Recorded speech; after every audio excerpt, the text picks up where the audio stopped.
Hello Bookaholics, welcome back to my channel. This is Angela, your own Bookaholic brown name. You can call me Angie. Today I'm coming to you with a tag video which is called the book PostScript Tag, and I was tagged by Margaret from Margaret Penna's channel. The tag was originally created by Adam from MementoMori. I will provide the link to both their channels in the description below. If you're new here and wondering what this channel is about, in this channel I talk about books that I've read, books that I'm planning to read, books that I'm reading currently, all things books. So if you're a bookaholic like me, please subscribe to my channel and also please like, share and comment. Without further ado, let's get into the tag prompts now.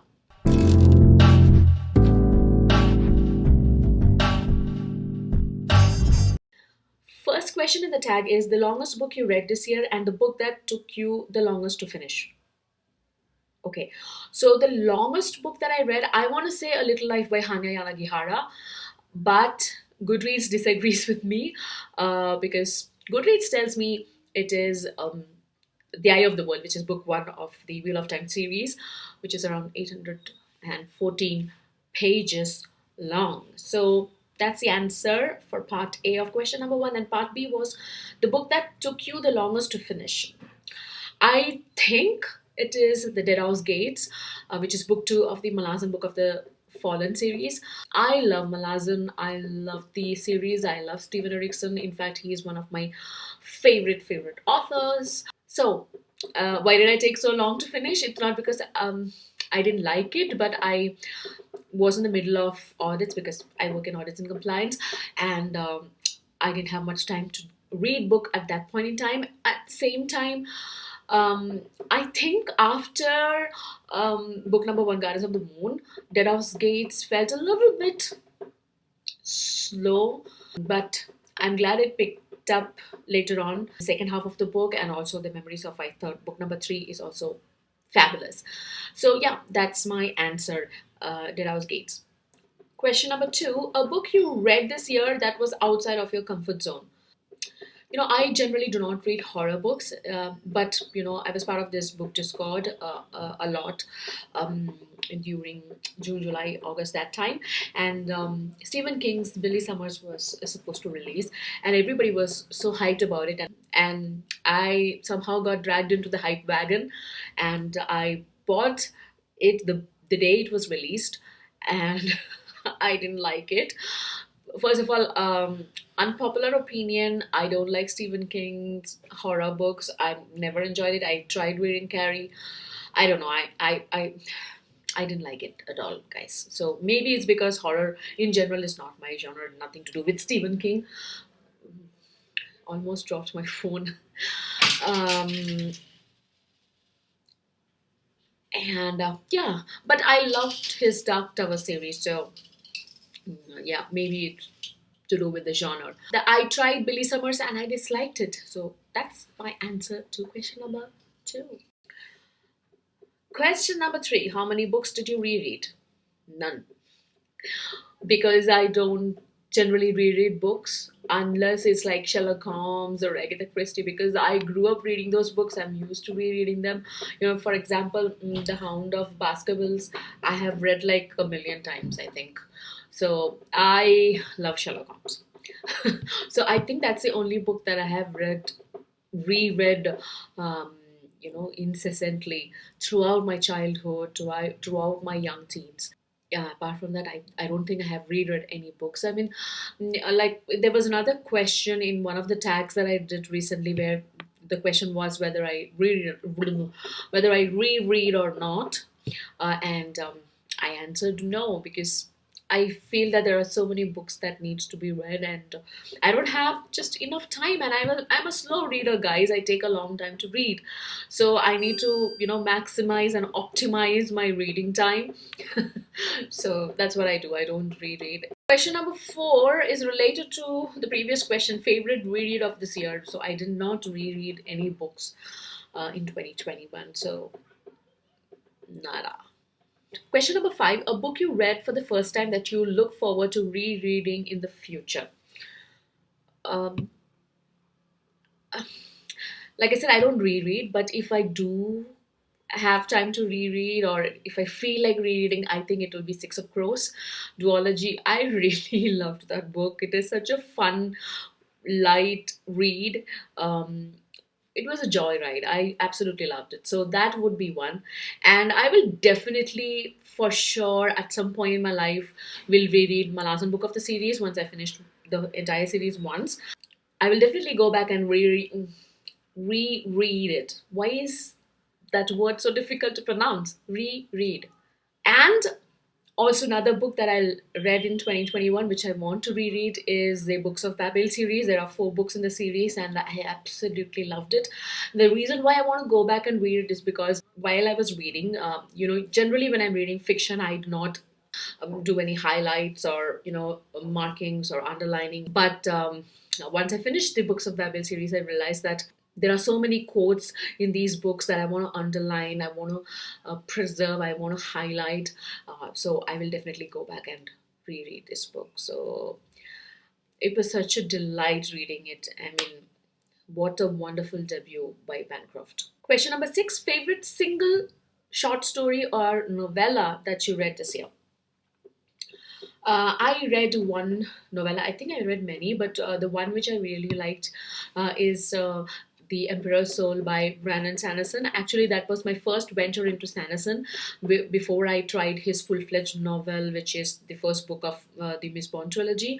So I really loved The Emperor's Soul. It was such a nice, fun, really good fantasy read. And I have many short stories, but I would pick any of the short stories that I read by Edgar Allan Poe. I was introduced to him this year, and I just amazing. And also I discovered so many short stories. I'm not a short story person, but because of the Codex Cantina channel, I started reading the short story genre, and I'm absolutely pulled into it. In fact, I bought 2 or 3 collections of short stories, and I already read around 5 or 6 short stories this year, like in 2022. So yeah, that's my answer. Question number 7: mass appeal. A book you liked and would recommend to a wide variety of readers. Mhm. I don't know. There are so many books.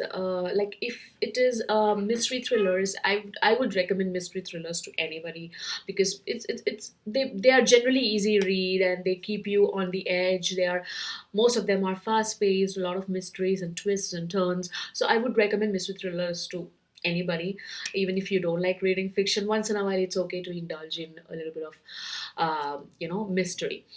So I last year really loved 2 books. One is the Stillhouse Lake series by Rachel Kane. There are 5 books, I think. I read only the first 2 books. Both books were brilliant. I'm planning to read the other 3 sometime this year. And the other one is Duplicity. This was also a great mystery thriller. So yeah, these will be 2 mystery thriller recommendation from my side. Question number 8: specialized appeal. A book you liked but would be hesitant to recommend to just anyone. I generally read a lot of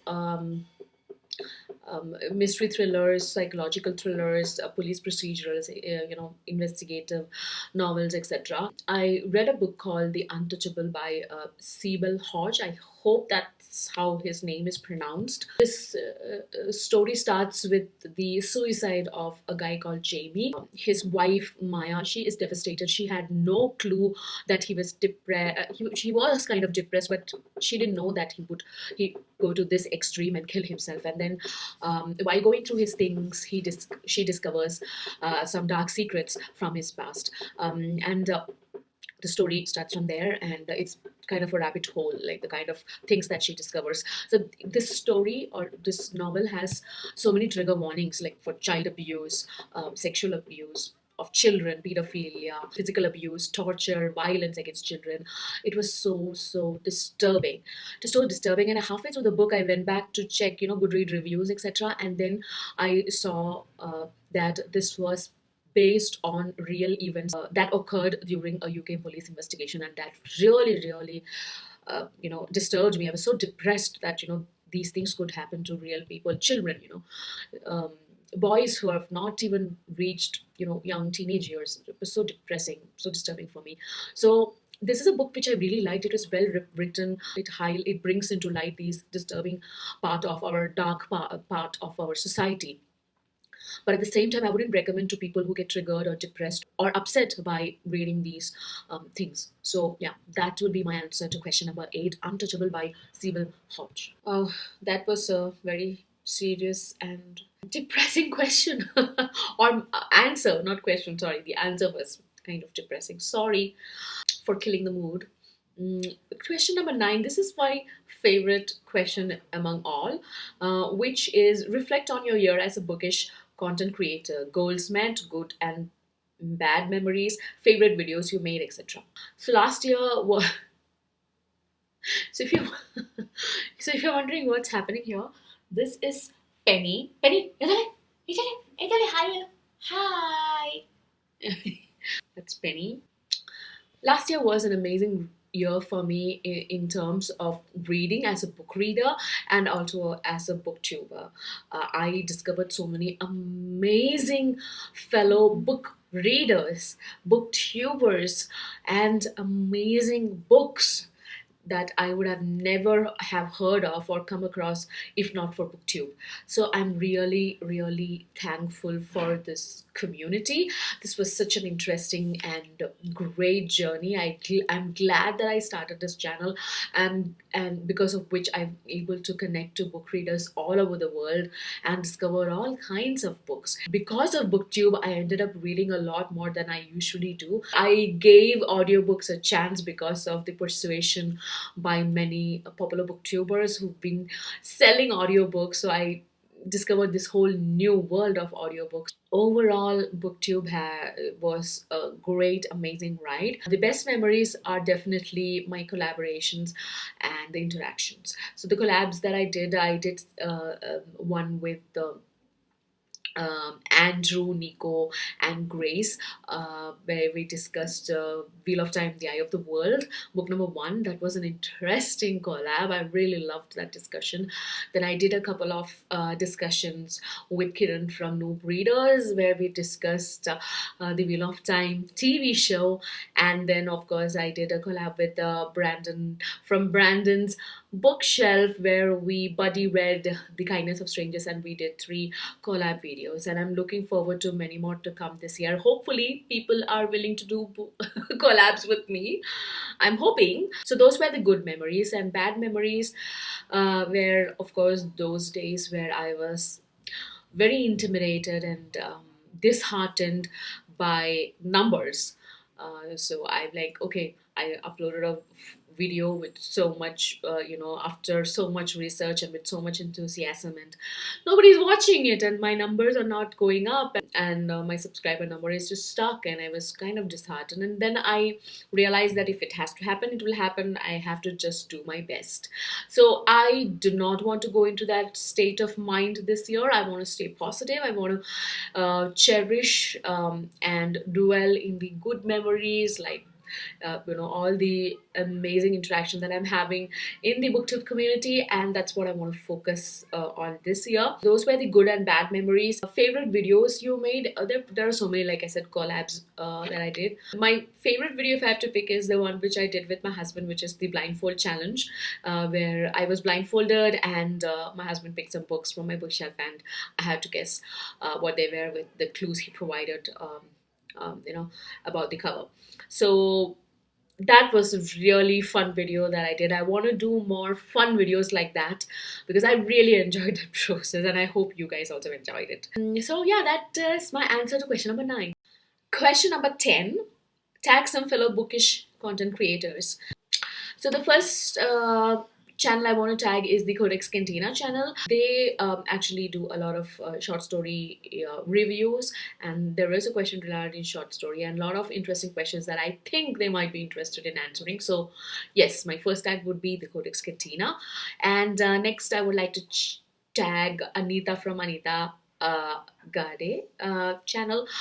She has an amazing channel. I love the way she does book reviews. She is very concise and in her reviews, and I love the way she summarizes the plot of the books that she reads. So I really like her channel. If you have not subscribed to her channel, please go ahead and subscribe to her. And she tagged me in a video, which was the fall tag video, but I couldn't do it because it was almost Christmas and I had some other videos lined up. And I told her that I'm sorry, I cannot do this, but I want to return the favor and tag her. So, Anita, if you are watching this, please do this tag. And the next channel I want to tag is Joe from a Serene Sloth channel. She has again an amazing, wonderful channel, and yeah, Serene Sloth is my third tag. And the last but not the least channel I want to tag is an erudite adventure. I think it's brother and sister duo who's running this channel. They have an interesting channel. They have great, amazing book reviews put up on their channel. Go and check them out. And I hope they have not done this tag already. Those were my 4 tags. I hope you enjoyed this tag video. If so, please hit the like button and also please subscribe and hit the bell icon so you will get notified whenever I put up a new video. Until my next video, this is Angie signing off. Bye bye.